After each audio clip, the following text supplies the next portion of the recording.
Y seguimos hablando de salud, pero ahora concretamente del colesterol. Está directamente relacionado con enfermedades cardiovasculares, con niveles de obesidad y repercute en nuestros niveles de vitamina D y en hormonas sexuales y tiroideas.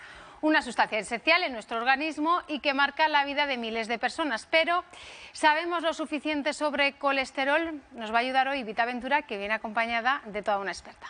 Sí, porque yo no tengo la información, pero sí que tengo las dudas. Y es que, como decías, Vanessa, el colesterol tiene mala prensa. Es eso que miramos siempre en los análisis anuales del trabajo, cuando ya tenemos ciertas sospechas o cierta edad y empezamos a fijarnos en el colesterol, incluso en los alimentos que nos pueden ayudar a manejar los niveles de colesterol. Pero claro, es realmente una sustancia que es muy importante y ahora lo veremos, nos lo explicará nuestra experta.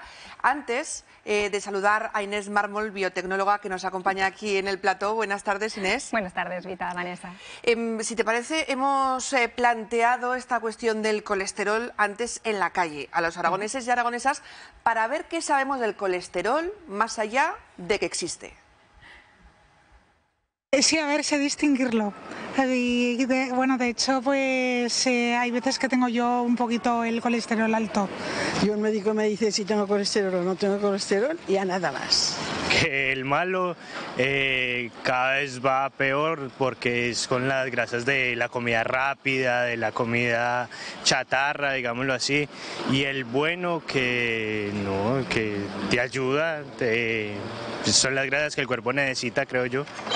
Yo tengo de los dos, lo estoy controlando con pastillas y eso, pero no te puedo explicar. ¿El que lleva 2 L's es el bueno o el malo? Hay colesterol que es necesario, lo fabrica el cuerpo sin necesidad de ninguna alimentación especial. Creo que todos no tenemos el mismo colesterol, unos los tienen más altos y otros más de eso, y tratan a todos igual y creo que no es así.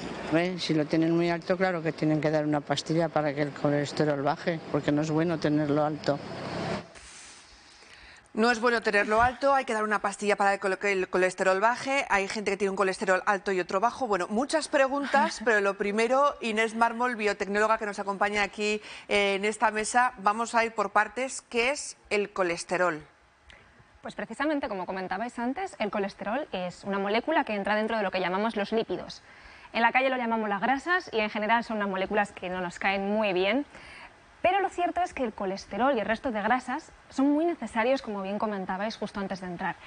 El colesterol está en todas las células de nuestro cuerpo y tiene un papel clave para mantener la fluidez de la membrana de las mismas y para que así puedan funcionar correctamente. También tiene un papel en la división de las células y esto facilita que los tejidos crezcan, lo cual, como veis, también es necesario. Pero es que además sirve como precursor de otras muchas sustancias que son necesarias para el cuerpo, pues por ejemplo de las sales biliares del hígado, que son necesarias para que podamos digerir las grasas, de las hormonas sexuales, la testosterona, el estrógeno, la progesterona, y también de otras hormonas que pueden intervenir, por ejemplo, en la respuesta al estrés, las que se llaman hormonas corticoideas. Así que ya veis, mala prensa, pero necesario. De hecho, las personas que no pueden producirlo por sí mismas son unos trastornos muy raros que cursan con malformaciones o incluso la muerte, así que poca broma con el colesterol. Vamos a preguntarle, porque escuchábamos en la encuesta que realizamos a los aragoneses, hablaban del colesterol bueno, el colesterol malo. Hemos debatido antes con Vita, pero yo, por ejemplo, no lo sé y mucha gente en la calle también tenía duda. ¿Qué diferencias hay? Realmente el colesterol es colesterol. No es ni bueno ni malo. Le hemos puesto un poco este apodo para entenderlo, veréis. El colesterol resulta que al ser una grasa no puede transportarse en la sangre, es insoluble en el agua. Así que necesita una especie de vehículo que se lo construye en proteínas y puede unirse a distintas proteínas y formar como un submarino para que vaya por ahí por la sangre y llegue a los tejidos y demás. En función de a qué proteínas se une, hablamos de distintos tipos de partículas. Las más famosas son las de las siglas LDL y HDL, son las que conocemos por nuestras analíticas. LDL y HDL. Sí, el nombre viene por la densidad de las proteínas en inglés, Low Density Lipoprotein o High Density Lipoprotein. Para el caso que los podríamos llamar Paco y Fernando, pero bueno. Yo no entendería más con lo de Paco y Fernando, yo me aclararía más con eso. Y esa, una de ellas que llamamos el bueno y el malo. Eso es.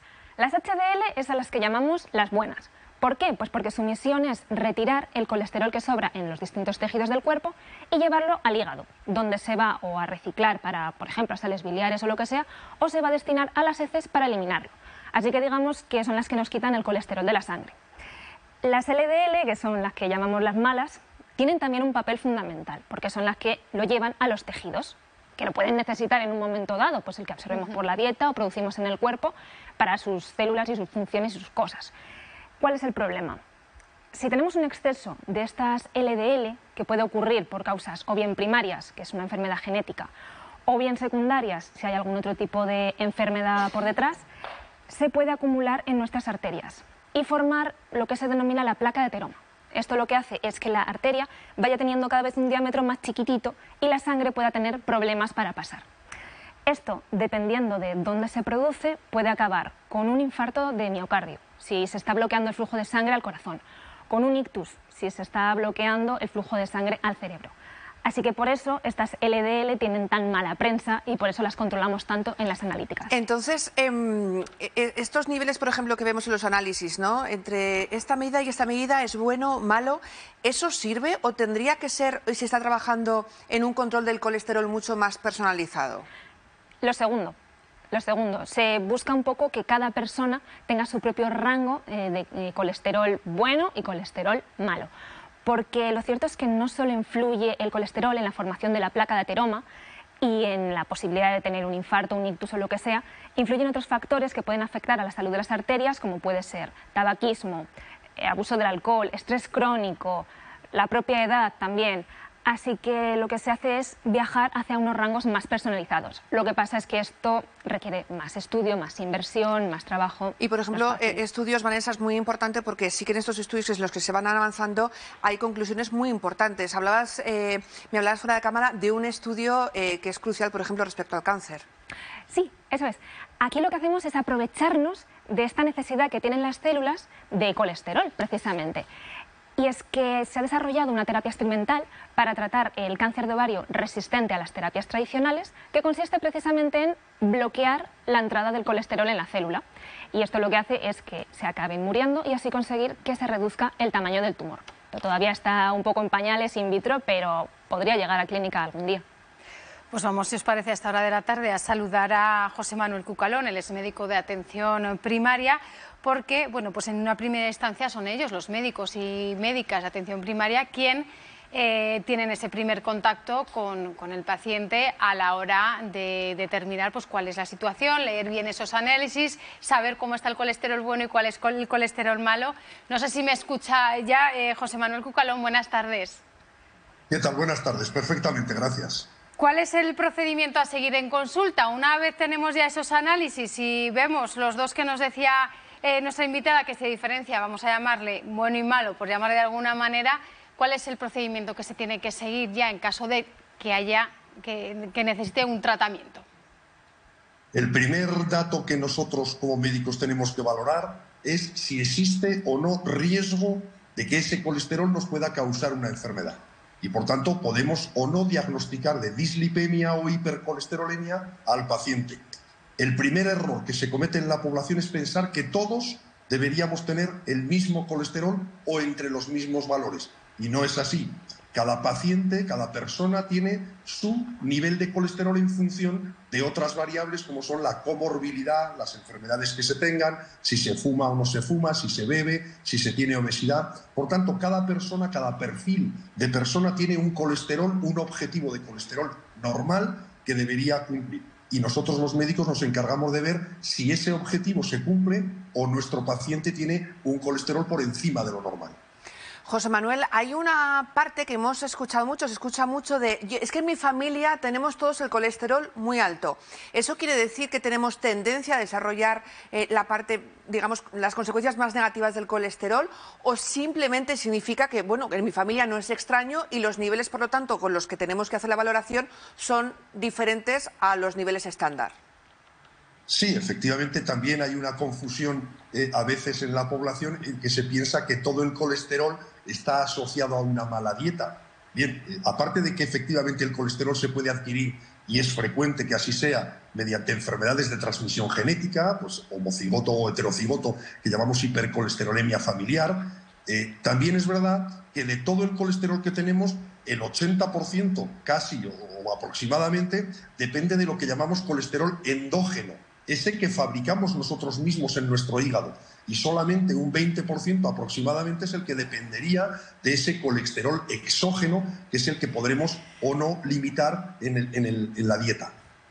José Manuel, hacía usted referencia ahora mismo a los hábitos alimenticios, a lo que comemos. También es muy común escuchar de cuando a alguien le sale el colesterol y tiene que tomarse esa pastillita o está a punto de decir, oye, pues es que yo no como casi embutidos, es que yo no como casi grasa. Entonces, ¿hay una percepción también equivocada acerca de ello? Sí, puede haberla. Cada vez más la población está bien informada y sabe que por el tener el colesterol alto solamente con determinados niveles no pautamos un tratamiento farmacológico. Deben de cumplirse una serie de requisitos. Y efectivamente el tratamiento dietético es siempre preliminar a cualquier tratamiento farmacológico. Debemos intentar hacer una dieta suficientemente bien administrada, exenta o lo más exenta posible de grasas saturadas y de colesterol, que está fundamentalmente en los alimentos animales.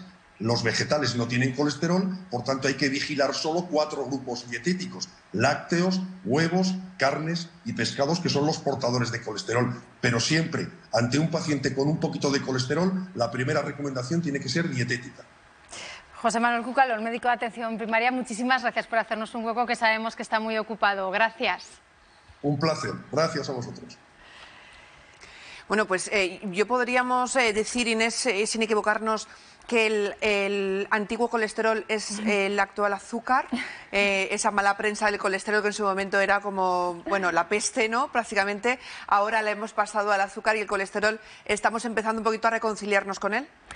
Bueno, yo diría que también tenemos que seguirle prestando atención, pero sí que es verdad que cada vez lo vamos entendiendo mucho mejor y, como decía justamente ahora el invitado, vamos acotando a cada paciente, a persona, no vamos a hablar de pacientes en este caso, las pautas que necesita. Ese tratamiento personalizado que veíamos. Sí, eso es, a nivel de tanto de fármaco que se escoge, de dosis y, por supuesto, siempre acompañando con buenos hábitos. No solo la dieta, sino también es importante, si fumamos, dejar de fumar, intentar evitar el estrés en la medida de lo posible y reducir una vida sedentaria. Todo lo que sea bueno para el corazón será bueno para nuestro colesterol.